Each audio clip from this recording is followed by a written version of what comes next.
Hello everyone, this is the All Facts Podcast and I'm your host Haris Fikar.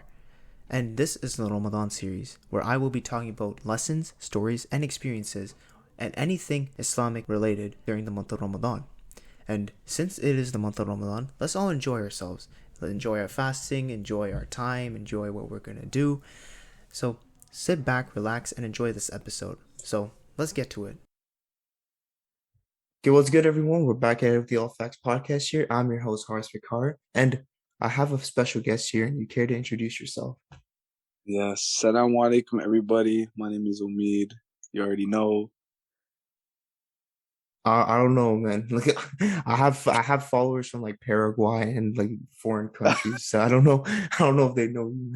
Okay. So basically, me and Horace here, we go to school. We've been going to school together for like the past 5 years, Yeah, and since like that's what, how I middle school? yeah, since middle school. So that's how we know each other. You And know what's yeah, funny? Because you know how we're gonna be talking about Islam most of the time. I remember when I first met you, you didn't think I was Muslim, and then and you even said like, "Oh, your name is Horace. How can you be Muslim?" And I'm like, when did it turn on the name? bro, I remember it was the first day at Vista Hills, which is our middle school. We all came. I came a week late because I was actually on vacation. Yeah, But I then think I you came. were in Afghanistan or something, right? No, I was in Mexico, bro. But yeah, anyway, I came the week after, and I didn't know many people in Vista because it was the first day. So I just find there was like one spot, and I sat, and it was you and a few other people, and I sat down. I was like, "Yo, what's your name?" You're like, "Cars," and I was like, "Wait, are you Muslim?" No, that didn't happen the first time. I remember like we were talking for a bit, and then that topic came up, and then Yeah. yeah, I think it was because one other person and me were talking about Islam, and you came in saying like, "Oh, you're Muslim," like something like I think it that. was Haroon. I think Haroon sat with us, right? Do you remember that? Yeah, He I think he used did. to sit with us. Yeah, he did in grade 7. That was the first day. So yeah, Yeah, that's well, crazy. yeah. Okay, so Omid, we all know it's Ramadan. Alhamdulillah, it's here, right? Alhamdulillah, finally. Yeah. So what are you doing this Ramadan that like you kind of that you haven't done in previous Ramadans, or like what are things you want to take advantage this Ramadan? Yeah, so obviously everyone knows Ramadan is definitely the most holy month of the year for Muslims. And in this month we try to increase our acts of ibadah, our worship, and just being a better person and Muslim. So this month, me and all Muslims have increased in our prayers. Obviously, all Muslims are supposed to fast all 30 days if you're allowed and if you're capable. And we just try to increase in our worship to get closer and to become better people. And we ask for forgiveness from God. So that's basically what we're doing. But me Plus specifically, plus we try to read read the Holy Book Quran, and mhm, we just try to just boost our like spirituality. Plus, like we're mhm, fasting, and it's not just a physical fast; it's also a spiritual one too, because it's not from food and drink; it's from the eyes, ears, mouth, and everything else. yeah, So what that means is like you try to become the best of your purification. exactly. Yeah, you nailed that one. That's a perfect explanation. So yeah, we're not just fasting from food. There's a lot of Muslims who fast from food and then they do all these other things, which is not good because the whole idea of fasting is to fast from food, but also from your tongue, from all the bad things we say, from all the bad things we look at, from all the Yeah. bad things that we engage in. We fast from Mhm. all that stuff. Yeah, You no, know? because I think I sent it to the chat. I think it was said like if fasting were to be easy, Allah subhanahu wa ta'ala would not make us fast. Like he wants more from the fast than just food and Exactly. water. Exactly. And honestly, I would go as far as to argue that the difficult part in Ramadan isn't actually fasting from food. Food and Yeah. water is not that difficult, but it's just, and another thing that I found interesting, I read this quote online. It was like fasting for 15 to 16 hours, starving, and then feeling full after 5 minutes of eating just shows you how temporary the pleasure in this dunya is. So it's not, That is wow. I've never heard that before. But yeah, that it's not the hunger or the thirst that's difficult. It's trying to be the better person and abstain from all your habits that you do that are not good ones. That's the difficult part. And that's why we love Ramadan so much. Although it's not easy, we all Muslims love it, and we always want Ramadan, you know? especially like I know, especially like the environment and like the vibe surrounding it, because like you go to the masjid and like they'll have iftar set for you, like a whole feast. Like I was at one yesterday, and they gave so much food. Yeah. Yeah, like I got full within like the first few bites, and I was like, nah, man. Like, cause they had literally everything, like pizza, biryani, like fruit shot. I Wow. don't know if you know what that is. Like dessert. Like they had everything. I was like, wow. Yeah. That's true, man. Like always at iftar, we have this like If you don't hunger. know what iftar is, that's when the Muslims break their fast, and it's at sunset. Yeah, it's the sunset meal that we eat. And basically every single iftar, most Muslims always have this intense hunger.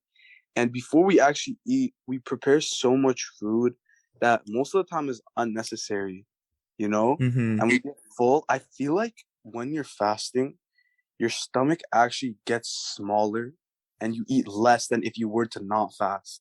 I don't know if that's true or not, but I feel like when I fast, I don't eat as much as I nearly do when I'm not The thing fasting. is, right? When you're not fasting, you'll have 24 hours to eat food. So you have a huge chunk of time to Hmm. distribute like your food. So that's why you have like breakfast, lunch, and dinner. But when you're fasting, you only have like from iftar, so from sunset to pre-dawn, like during the night. And during the night, you're most likely doing the voluntarily prayers, tarawih, right? So Hmm. so the window for you to actually eat is not a lot. So what the more you eat in that window of time, then Hmm. it's gonna feel like you get full fast. Exactly. And I don't know, I just love this month. It's such a Everyone good loves month. this month. Everyone, right? And it's just like I everyone always wants this month, and it takes so long because it's once a year. But when it comes around, all Muslims take advantage of it, That's and also we. why we should take advantage of it, because it only comes once a year, and possibly this may sound harsh, but this could be the last one we've ever witnessed. Exactly, and that's a good point because like every Ramadan is so valuable for Muslims. That's why, because in our lifetime, what we only get to experience maybe 40, 50, 60, 70, maybe sometimes if you're lucky, maybe like 80 Hmm. Ramadans. And the first like 10 of them, you're not even fasting because you haven't hit puberty, right? So you only get to experience a handful of Ramadans. And that's why we always want to take advantage of, because it's the month of mercy. It's the month of forgiveness. It's the month where the Quran was revealed. It's the month where the gates of hellfire are closed and the gates of paradise are wide open. And every single night, Allah picks certain people who are protected from the fire. And we ask Allah to protect us all. But this month is I always mean, so valuable. I mean, yeah, it's always so valuable. Like, may Allah have mercy on my grandfather. But last Ramadan, he was eating. He came over. He had iftar with us. We went to the masjid together. Now this Ramadan, he's not here. May Allah have mercy on him. And it's just like wow. every single like, there's always like when you have the opportunity to experience this month, take advantage of, because you don't know if it's going to be your last. And just an example, there's always people who leave us, and they wish, the people in their graves are, they could wish, they just beg to experience one more day of Ramadan, and we have this opportunity.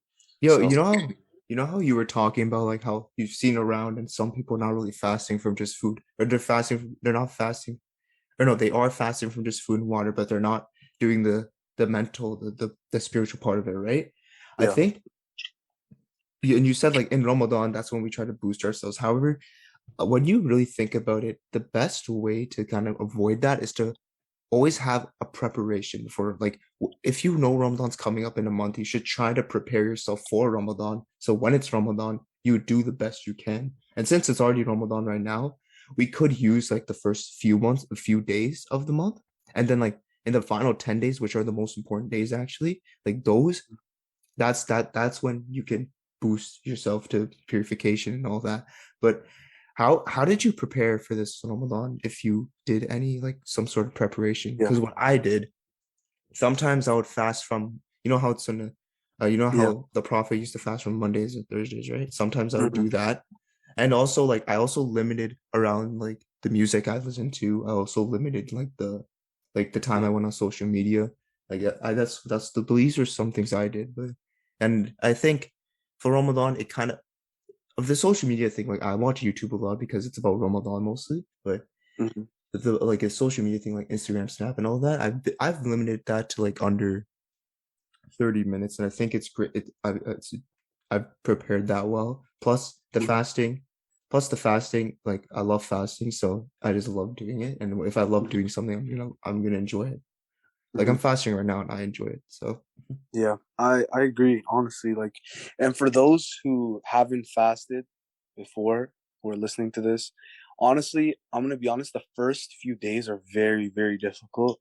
But once you get used to it, it gets easy, I promise, right? yeah, because I was actually speaking to someone, right? And then like Mhm. he's done intermittent fasting, which Yeah. is kind of similar, but the thing is they're allowed to have anything that has no calories. So they're allowed to drink water, they're allowed Yeah. to drink coffee and stuff like that. So if you've done intermittent fasting, just don't drink food, which is probably not food.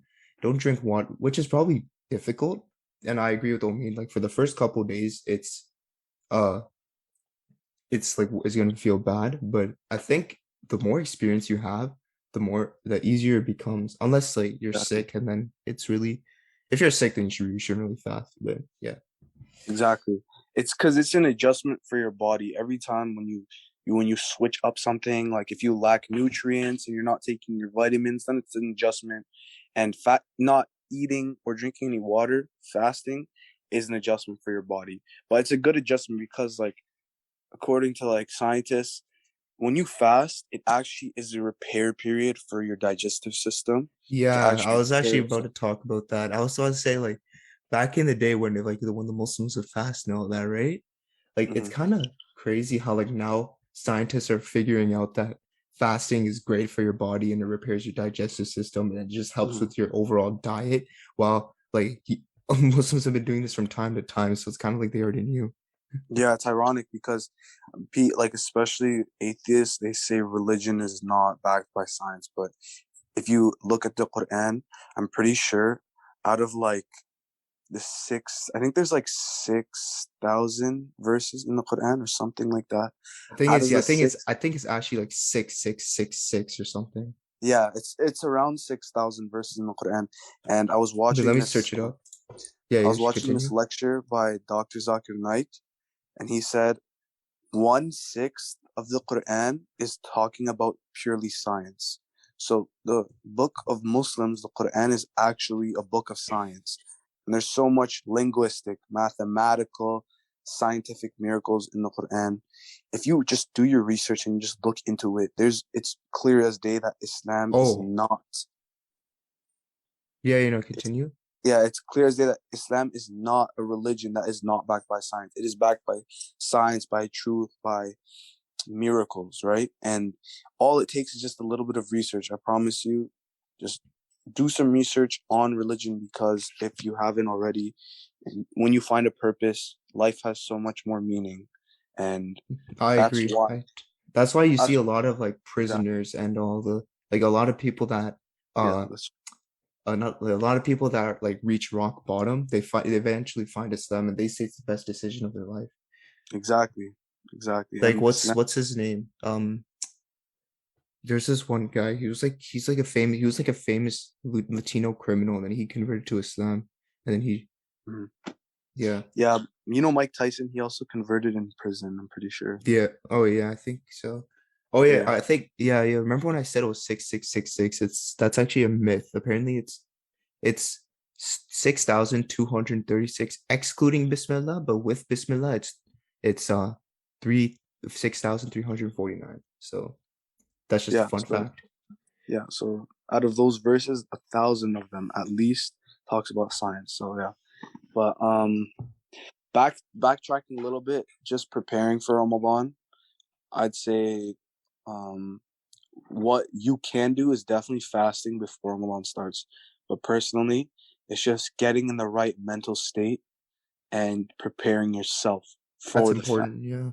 Yeah. So just making sure you have a plan, because if you have goals but you don't have a plan, they're just dreams. Like you're never gonna accomplish your goals without a plan. So you have to have a plan and you have to follow through with your plan. So if your goal is to read the whole Quran in the month of Ramadan, you have to plan for it. You can't just expect it to happen, right? So Hmm. that's one thing.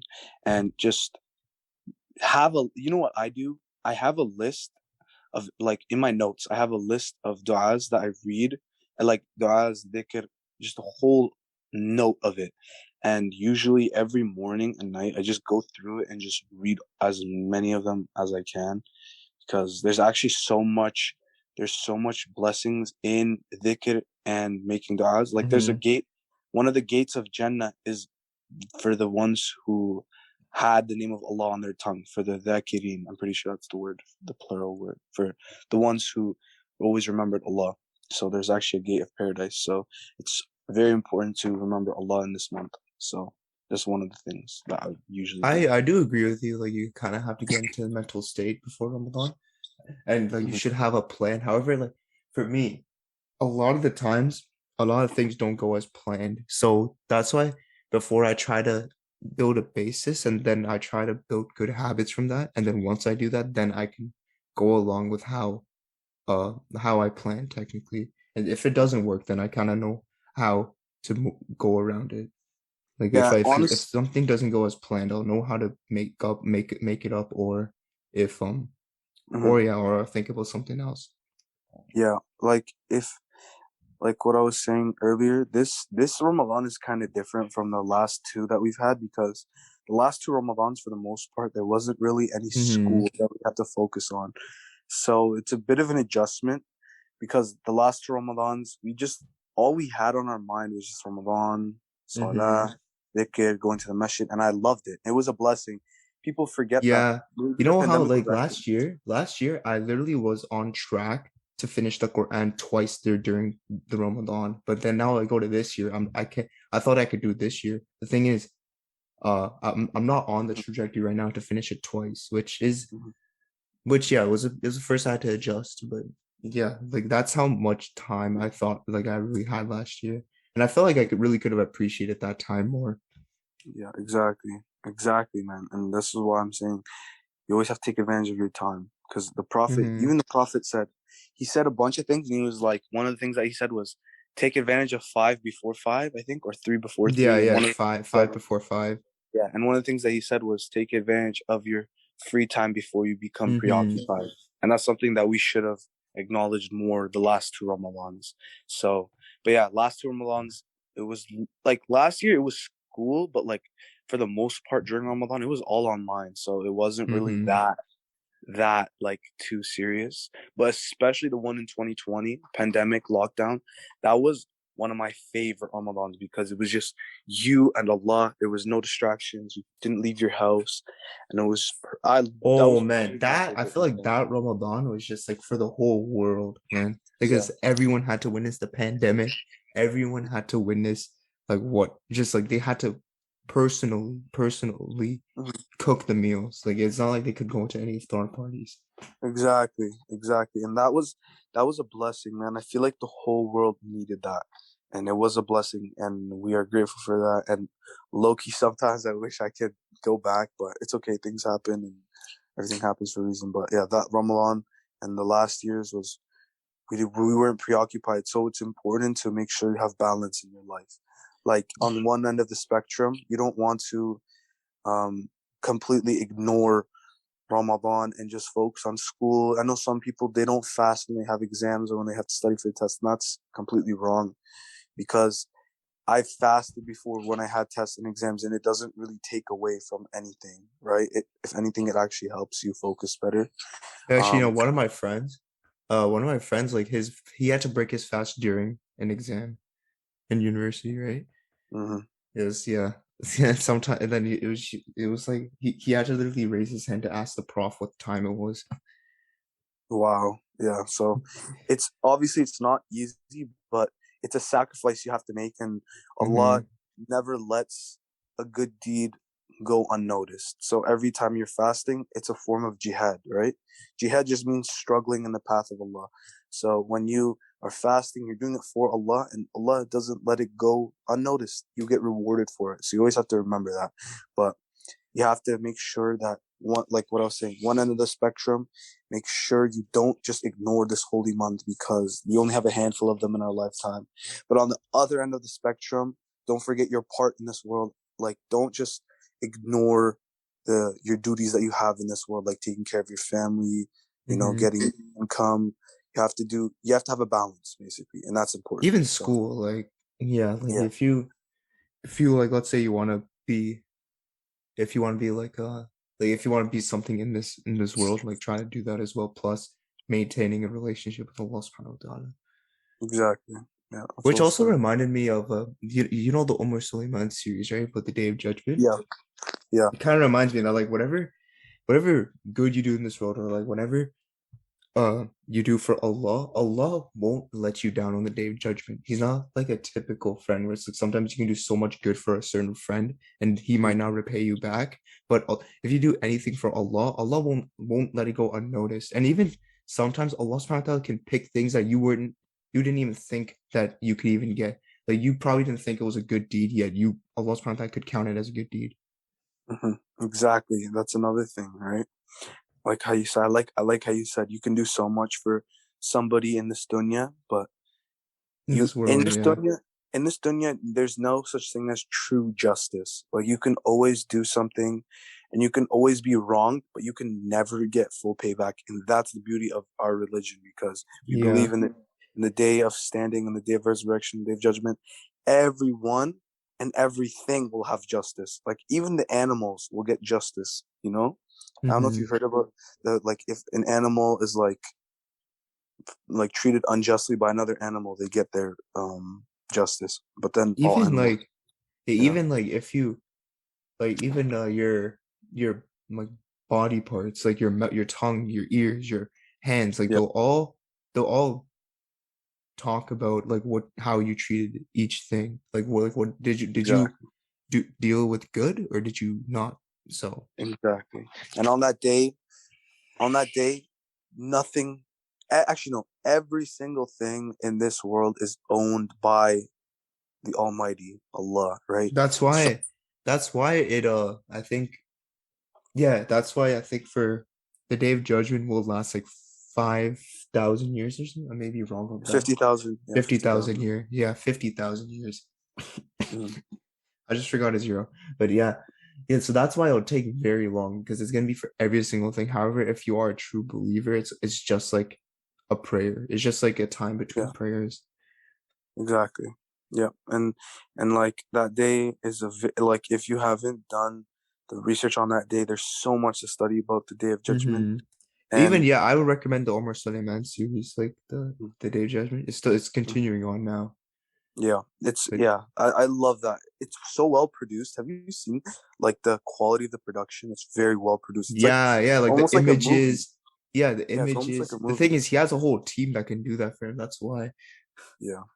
Yeah, honestly, like I admire him so much. Like he's a doctor and like he's like I think he's an imam as well, and Mhm. Yeah. he has like a whole social media institute, Yaqeen Institute, and he's just such an admirable man. Like I look up to him. He's just so smart. I look up to him. He's a really good person. He's done a Of lot for course. him, but yeah. Yeah, I was speaking of like, okay, so we did talk about like Ramadan and school and all that. Mhm. How, like, I don't know, you've never lived in a Muslim country, same with me, but Yeah. what would you say your experience is, especially during Ramadan as a Muslim in the West, in a Western society? So Yeah. for me, it's not as difficult, but sometimes when, sorry, sometimes when Mhm. not everyone is doing it, like I never really lost motivation on it, but sometimes into you can kind of fall into not doing it just because there's a lot of people that are eating around you. There's a lot of people that are still like repeatedly saying like bad things and they're doing bad Mm-hmm. things too. And if you witness it or not. So yeah, I wouldn't say it's really that difficult for me because I've lived here for my entire life. But Mm-hmm. what's your opinion on this? Yeah, it'd definitely be difficult for like someone who came from a Muslim country and they moved to the West because Yeah. this, like, just the life in general in the West, it's like almost impossible to avoid hearing things such as like music or like backbiting. Like, it's just so common. There's so much practices in the West that are so common that are Mm-hmm. haram. But Also, I yeah, think okay, you know how Eid doesn't isn't a national holiday? yeah. Yeah, I think Disney made some movie or some like small. I think it's a short movie. I actually don't know, but they made a movie where like there was this girl that wants Eid to be a special holiday, and I'm like, yeah, maybe in the Western society there's a lot of Muslims. Like, why not make it a Hmm. national holiday? Hmm. Because I know I so mean, many people that like mhm. literally had exams during Eid, and it was like, man, Yeah, that's another thing, right? But back to the question that you first asked, like, just living in the West, it's obviously not easy, but it's an adjustment. And Muslims who live in the West who struggle will, like I said before, there's not a single deed that goes unnoticed by Allah. So all the Muslims who live out here and they struggle, our reward is going to be greater than those who have it easy, you know? So mm-hmm. you just have to remember that and stay steadfast on your deen. But back to the point for Eid being a national holiday, I would love for that to happen, but the issue is with the way the calendar works and everything. Like, for in the West, for them, Christmas is always on the same days, right? Yeah, The that is thing is, true. the thing is for Eid and for like It's like 10 Hanukkah, days before. yeah, exactly, right? So it changes, and same thing for Hanukkah, I think as well, right? I don't know if Yeah, yeah, I think it is. Hanukkah changes as well, but that's not a national holiday either. So, I mean, if the Muslim population continues to grow on the trajectory it is growing, inshallah, maybe one day we can have like a national holiday for Eid because I think we all would need that. But in the time There's being, pros and like, cons into it. There's pros and yeah, cons to it. there's pros and cons, and I feel like as a Christian country, quote unquote Christian country, I don't think they would do that anytime soon. But I wish they could, but I don't think it's realistic to be honest. But I don't think they will end up doing it. The thing is, I'm saying like if like since there are so many Muslims and like a lot of the times not a lot of people can get the most out of it because of that, maybe like something based upon mhm. it could be built. But yeah, I never really thought of that point where you're like, oh yeah, Christmas is on the same day. That's why they have like holiday breaks. But Eid is like it's gonna switch every year, so it's kind of hard to Mhm. just make it a national holiday because they're gonna have to look into the Islamic calendar and then Pope. You know what they could do though, like, um, maybe like companies offer like a paid uh leave for like a day for Muslim workers. I feel like that would be something that would be very that would be something that would be very good for like all the Muslims who work. And then maybe if school continues, like, I don't know if you've noticed, but like school has become slowly and slowly become more digital. Like, for those who don't come to school, it's easier to access the lessons than ever Yeah, before. yeah, no, I agree. So if they continue to do like move in a more like digital direction, I feel like it'd be easier for Muslims to take off of work and school on that day because, like I said earlier, for those who work, they can get like a day, like a leave, like a pay, like a Mm-hmm. vacation day. But then for the kids at school, maybe there's like virtual lessons that we can look back at. I will Yeah, hopefully they can do something like that. Maybe not a national holiday, but something like that would be greatly appreciated. that'd be a really great alternative. Hmm. Yeah, but have you lived in a Muslim country? No, right? No, I've never even been to a Muslim country ever. I've never been to a Muslim country. Wait, really? So you never been Nope. to? Never been to Afghanistan because it's Like it's not safe. Never been to like Turkey. I've never been to Saudi. I've never been nowhere, bro. So I'm looking forward to the day when I do end up going back to a Muslim country because I just want to hear the adhan, you know? That's one thing that I want to hear. I've never heard the adhan, you know? You have to go to the masjid to hear it. And that's something that like imagine just at in the middle of the night you just hear the adhan. That would be so amazing. Yeah, I So know yeah. someone that lived in a Muslim country, but he's not Muslim, and he said like the Fajr adhan would wake him up every single day. Did you not like it or No, he was it said annoying? like, no, he wasn't mad about it. He's just like, yeah, fine, like that's my alarm. Yeah. That'd I be don't great though, man. Like, yeah, the I know. Fajr then is your alarm every morning, and you're like, oh, wow. Yeah. That's why one day I want to live in a Muslim country for like a year or two just to experience what it's like. That's what I I've would heard love to do that. like I know of a lot of people that went for Umrah and then they went to Medina. A lot of people just love Medina, and I'm like, of course, like it makes sense, right? It's the city Hmm. of the Prophet. Yeah, the city of the Prophet. I would love to go, man. I wish the only thing about going to Mecca and Medina is just so expensive, man. Like I wish it was Yeah, more affordable, but inshallah one day, man. Inshallah that's one why day a lot of everything. people they go to like this organization and they chip in for that, and then what they chip in, they just bring that entire group. Like whoever chips in, they just bring them as a group. Uh, uh, that's smart. I wish, yeah, they should do more of that because I'm pretty sure like the whole trip there and back, staying somewhere, the whole experience to do Hajj is like I'm pretty sure it's somewhere near like $5,000 to $10,000, which is very expensive. Yeah. Especially, Umrah's I I know, think like what 3,000? yeah, almost cheaper because You it's can just do it not as, anytime. yeah, you can do it anytime, but Hajj is very difficult. But I'm pretty sure for those Muslims who live like in Europe or they live somewhere closer to Saudi, it's a little easier for them and it's cheaper. But for us who live on the like far west, like Canada and America, it's just so expensive. So I think wait, we're trying. what's it called? I think they find what's it called? I think over 1 million people are going for a Hajj this year, and they couldn't do that for the past 2 years, right? I think I Wow. saw some video on that. Yeah, no, listen, man. The amount of people that like go to Hajj is so crazy, but it's beautiful, and I want to experience that. But one thing that is low key good, in my opinion, is that each year, um, what's it called? The time for Hajj goes back a little bit. And before it Yeah. used to be in the middle of the summer, like my grandfather and my grandmother, they used to go do Hajj in the middle of August, bro. Like the middle of No August, way. July, and it was like what?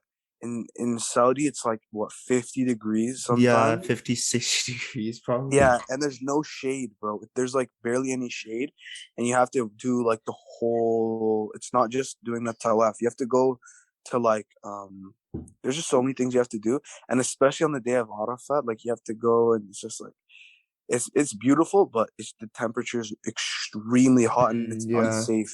So I'm kind of happy it's going back a little bit, and inshallah I can go do Hajj in the winter time or like Yo, when the weather's a little bit better. you know what's like it kind of I don't it doesn't I'm just shocked that like in the back in the Prophet's days, they would have to experience days like that and they would have no air conditioning and all that. And I'm like, man, how would you like Yeah. be able to walk in that country, I in that know they, area? yeah, it was like I don't know. I admire them because they like blood, sweat, and tears went into the spread of Islam, and Muslims nowadays they don't even like know how to pray properly, and it's just like Yeah, you wow. know what? Like I was watching I've been watching like Yasser Qadi, the Sirah of the Prophet recently. And Hmm. like this I'm not at this part right now, but at the Battle of Uhud, there was only I believe 700 to 1,000 Muslims like Hmm. that were fighting in the war, and it was all the guys, like all male uh Muslims, and they were like 700 to 1,000, right? And Hmm. those imagine 700 to 1,000. This was the time of the Battle of Uhud, and now Islam is in the billions. Like Yeah, it all depended on those 700 to 1,000 people, and now it grew rapidly over 1,400 years. yeah. And the No thing about way. Muslims, are, I know it's so crazy. But the thing about Muslims is that like we are like actually practicing. Like all most, I say majority of Muslims are practicing. Where if you look at like contrary to that, if you look at like Christians, they don't really practice the same way Muslims do. You know. Yeah, no, the thing is, I have non-Muslim friends and all that. They say they actually admire Muslims because the thing they like about Muslims that they all the Muslims they know, they actually practice the religion. It's not like Hmm. they just say they're Muslim and don't do anything. Hmm. Yeah, it's definitely a vast majority of Muslims who do practice. Obviously, there's like a few outliers here and there that don't. May Allah Hmm. guide all of them, everyone. May Allah guide I mean, everyone. But but like if you look at like nothing against Christians, but I'm just saying like from my experience, when people are Christian, they don't really practice the same way Muslims practice. I feel like Muslims have a yeah, better connection with God, you know? So that's another thing, man. Islam is like, especially because if we look at Christianity as a whole, it's like a chunk of what? It's like 3 billion, 2.5 billion. I don't know the exact number, I but think it's like yeah. big. Let me It's let like, me check. yeah, it's like a big number. And like a vast majority of them are not a vast majority, but like Christianity is split into so many sects. I'm pretty sure there's like Hmm. 2,000 different sects of Christianity. Majority of them are like Catholic or Orthodox, and then there's like Jehovah's Witness, and there's so many different types of Christian. And if we look at Christianity in the sects, like I'm pretty sure They all have Sunni different is things. yes, and Sunni Islam is the biggest religion if we look at it in terms It of that. is, I'm pretty yeah, sure, it is. It's like the biggest religion in terms of sect, I think. yeah. Muslims as a whole though is like it's the second biggest, but in a few years will be the biggest religion in the The world, and it will fastest only growing continue. too, yeah. Yeah, fastest growing by a big margin. It's actually alarming in a good way, you know. But yeah, Yeah. how many Christians are there? Did you search that? Yeah, no, it says 2.38 approximately. Yeah, And then Islam is like what, 1.8? yeah. I think it was 1.8 last time I remember, but it's definitely like could be more by Or now. this year 2022 January 1st it says more than 2 billion. So it's getting Yeah, there. yeah. 2 billion Muslims. Wow, subhanallah, that's crazy. See, yo, It's only in, from the 700 to 1,000 in the Battle of Uhud to 2 billion Muslims worldwide in the span of 1,400 years. yeah. That is Man, crazy. La ilaha illallah. That's you, actually you know beautiful, man. you also know what makes me admire about like the time of the Prophet and all that. Like I'm 18, right? And Hmm. you're getting there too. Hmm. Yet if we were living at that time, if we were 18, we'd be like the commanders, we'd be the chiefs, Yeah, we'd we're be like adults, the bro. warriors. Yeah, because back then, like, I'm pretty sure the average age of death was like around 40 to 50 years old. I could Maybe be even wrong. young, yeah, earlier, Yeah. yeah. Yeah, it's like 30, 40, 50. That's like the average age. So people got their lives started much earlier. Like people will get married at like age And they 13, matured 14, faster 15. too. And they were matured much faster. And like people would have big roles and duties at a young age. And now Muslims are like in their 20s and 30s and they're still unmarried. And it's crazy because like the times have changed so much. It's crazy to Hmm. just look back and just You think. also like okay, you know the biggest tyrant in Islam, right? Abu Jahl, right? Mhm. He got killed by a 13 or 14-year-old boy. Or like two like he got killed by two 14-year-old kids, I think. Yeah, that's crazy, man. That's actually like that's like the majority of like the Muslim army was young people. Like they were like 20, like in their teens, some of them. They were young people, man. But it was not it was like a lot of them though. A lot of young Muslims were in Hmm. the army. Plus And it's they won that battle that I was talking about, right? Um the Battle of Badr. Mhm. They did that during Ramadan and they only had 313 and while they had to face against 1,000 people. Yeah, They were that's severely outnumbered. Like that I just admire the Sahaba so much just because of how much mhm. they sacrificed and how much Mhm. and like the lessons you just learn from them are insane. Like Yeah, and I'm they're pretty just sure life lessons. yeah, and in the Battle of Badr, I think it wasn't even that many Muslims who actually died. It was only a few, I'm pretty sure, right? Do you I know how many think, Muslims yeah. died? Uh, I think it was yeah. like I think it was like 20 or something like that. I'm not sure. Could be wrong though. But yeah, that's crazy. We were Also, the severe. angels, because the angels also fought with them too. Yeah, that's crazy, man. Oh no, this says non-Muslim. Oh yeah, okay. So for the Muslims, it was 70. 70 Muslim tests they Yeah, died. yeah. Oh Yeah, wait, yeah. yeah. So 70 Muslims died, and then all of the non-Muslims, I'm pretty sure they died or they surrendered or something. Most of them, yeah. Yeah. So that's And then crazy. they were That's one. about to win the battle of Uhud, but then the you know the story where the Prophet told the some Sahaba to just stay at the mountain, even if they're winning, just stay at the mountain at all costs. And then once they saw they were winning, they left the mountain. And then that's when the Khalid ibn al-Walid, who was not a Muslim at that time, that's when he decided to go around and then attack from behind. And then that way Mm-hmm. they were able to lose the battle. Mm-hmm. Yeah, that's crazy, man. It's just like the times have changed so much, and we admire the Sahaba. That's why we look up to them. May Allah have mercy on all of them. Which Sahaba would you say like you've learned so much from? Or not even that, like which one do you just admire the most? Good question. Honestly, there's like elements of each one. Like, obviously, the main ones are Umar ibn Khattab and then Abu Bakr. May Allah have mercy on both of them. Because like they were very different, but they were also very like similar. Like Umar ibn Khattab, he was like a big, big, strong man, and he was feared by everybody. And he became Muslim, right? And everyone, like, he was like the strong guy, the tall dude who everyone Hmm. feared, right? Yeah, I But remember we he, were talking, like we remember we met like yeah, a few weeks ago and we talked about this. You even brought up the point that every time Umar ibn Khattab would walk, Shaitan would go the opposite direction. Like it exactly. was And a he was, hadith narrated like that. yeah, and he was like one of those people, right? But on the other side, on the other hand, like Abu Bakr, may Allah have mercy on him, he was like a very like kind, gentle man. And I don't know if you heard of the story where I think it was after Fajr, he, he would walk he would walk a certain direction for like a long time, and then one day Umar ibn Khattab, he followed him, right? I don't know if you've heard of the story, but Yeah. I think I've heard this, which is yeah, continue. yeah. So it was after Fajr.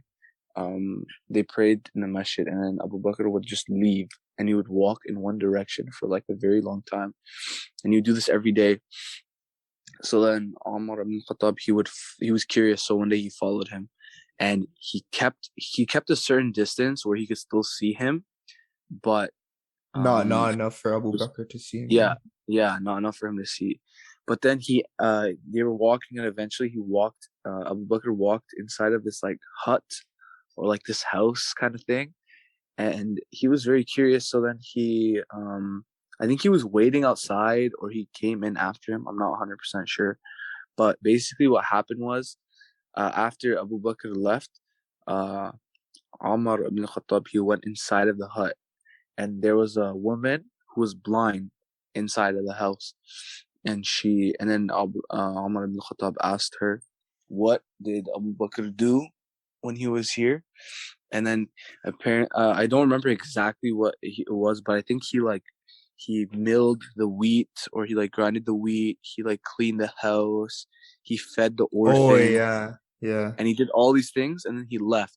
And it's those deeds that you do in private that no one knows about, that Allah witnesses, and you get Yeah. rewarded so much. That are so they're so precious, right? And he did all these good deeds, but he never told anybody. And as soon as Umar ibn Khattab heard it, he was crying because it was so beautiful, you know. So that's Yeah, another thing. I that's why. admire both of them.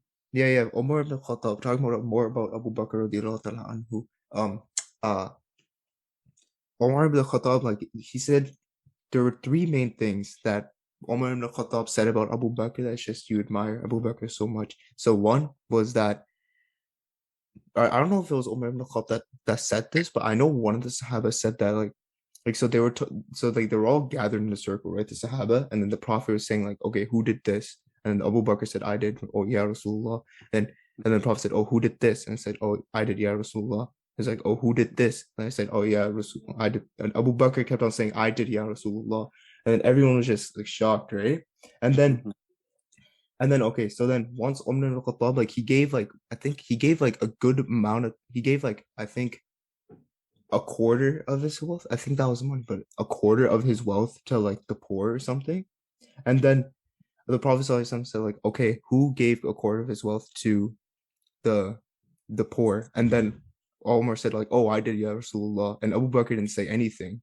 And then everyone was like waiting for Abu Bakr, like, oh, he didn't do it. And then the Prophet asked Abu Bakr, like, Abu Bakr, what did you do? And he said, I gave half of my wealth to the poor. So Wow. that was one thing. Alhamdulillah. And then the second thing was during the time after the Prophet's death, right? So they were Mhm. trying to find out who should be the leader and all that. And all of them were saying like, okay, Omar, you're big and strong, you're a great leader, you're the most eloquent among us. We want you to be the leader. And then Abu Omar radiallahu ta'ala who said, no, if I will not be the leader, if Abu Bakr is alive on this earth. That just shows that Abu Bakr was such a great like Sahaba that even Umar Mhm. ibn Khattab, like a man who was feared by everyone, like a great leader, like always the great fighter, he would Yeah. and you saw what Umar ibn Khattab did in his reign. Like he conquered the two best superpowers, right? Mhm. Yeah. And it showed that like even he was just like, no, like I can't be the Khalif, I can't be the leader if Abu Bakr is still living on this earth. Yeah. And you just admire them because they were so humble, but yet they accomplished so much in Also, their, yeah, you know. also, yeah, it's a similar thing after the Prophet ﷺ died. Everyone was so like sad, and of course everyone was crying. But Mhm. Abu Bakr was very humble, and then he said an ayah in the Quran where I think it was in Surah Ali Imran. I forgot the ayat, but Mhm. he said that one ayat, and then the thing is, everyone you heard this ayat before, like they recited it, like everyone heard this before, and then it was Mhm. the ayat was like, okay, if you worship Muhammad, tell the people if tell I'm gonna tell you that Muhammad Sallallahu Alaihi Wasallam is dead and that Allah is your Lord and you should always worship him. And Muhammad was just like a messenger, just like many other him before. Mhm. That was the verse. And then people like they've heard this verse and stuff, but then they're like when they heard it come from Abu Bakr, it's like they heard it for the very first time. That was Mhm. also one thing he was very known for. Like he would pick certain ayats for verses for different situations, and every Mhm. single time, if someone heard it, it'd be like the first time he'd heard that verse. Mhm. Yeah, and that's why I love the companions of the Prophet. There's so much to learn from them, and inshallah, we can meet them one day in Jannatul Firdaus, inshallah. You know, and but yeah, just to just to like wrap everything up because it's almost time to end. This month is it's a very important month, a very holy month. All Muslims, we have to take advantage of this month. Try and gain knowledge, try and get closer to Allah, do extra actions, and just become a better person. And we ask Allah to protect us from haram and guide us to the straight path. Ameen Ya Rab. But thank you, Haris, for inviting me. It's been a pleasure. I Yeah. appreciate Also, it. another thing I like to say that we're almost at like what the first 10 days of Ramadan. I think this is the ninth day or 10th day. It's We're almost I at think, the first. yeah. So what I would say to everyone that's watching this or everyone that's even for us too, right? Mhm. Yeah. Let's reflect on what we did for the first 10 days and see what good we've done and then ask ourselves how can we maintain that for the rest of Ramadan? And then let's see at the things we also did at the first 10 days that we lacked or something that we just didn't we planned to do, but we didn't end up not doing it. And let's Hmm. talk about how we can improve on that. That's one thing I'd give out. That's one sort of advice I'd give out. But uh but yeah, Omid, thank you for being flexible with the timing and all that, and for being on Yeah. this when I invited you. Yeah. And to No wrap problem. everything up, like everyone have a great Ramadan. Inshallah, we'll all get what we want during this month. And this is, of course, Omid always says this is a special time. Let's try to boost ourselves, to boost our purifications, fast for the sake of Allah, do many things for the sake of Allah. And we all know, we've said this multiple times, that everything we'll do, it won't go to waste. It's gonna, Allah subhanahu wa ta'ala will hold us accountable for it, and it Mhm. will be a great action. So thank you for Okay. listening. I hope y'all are having an amazing day. And this is to cap the Ramadan series episode 2. And I'm Haris Vikar, and this is Omeed Attayi with me, and we're out.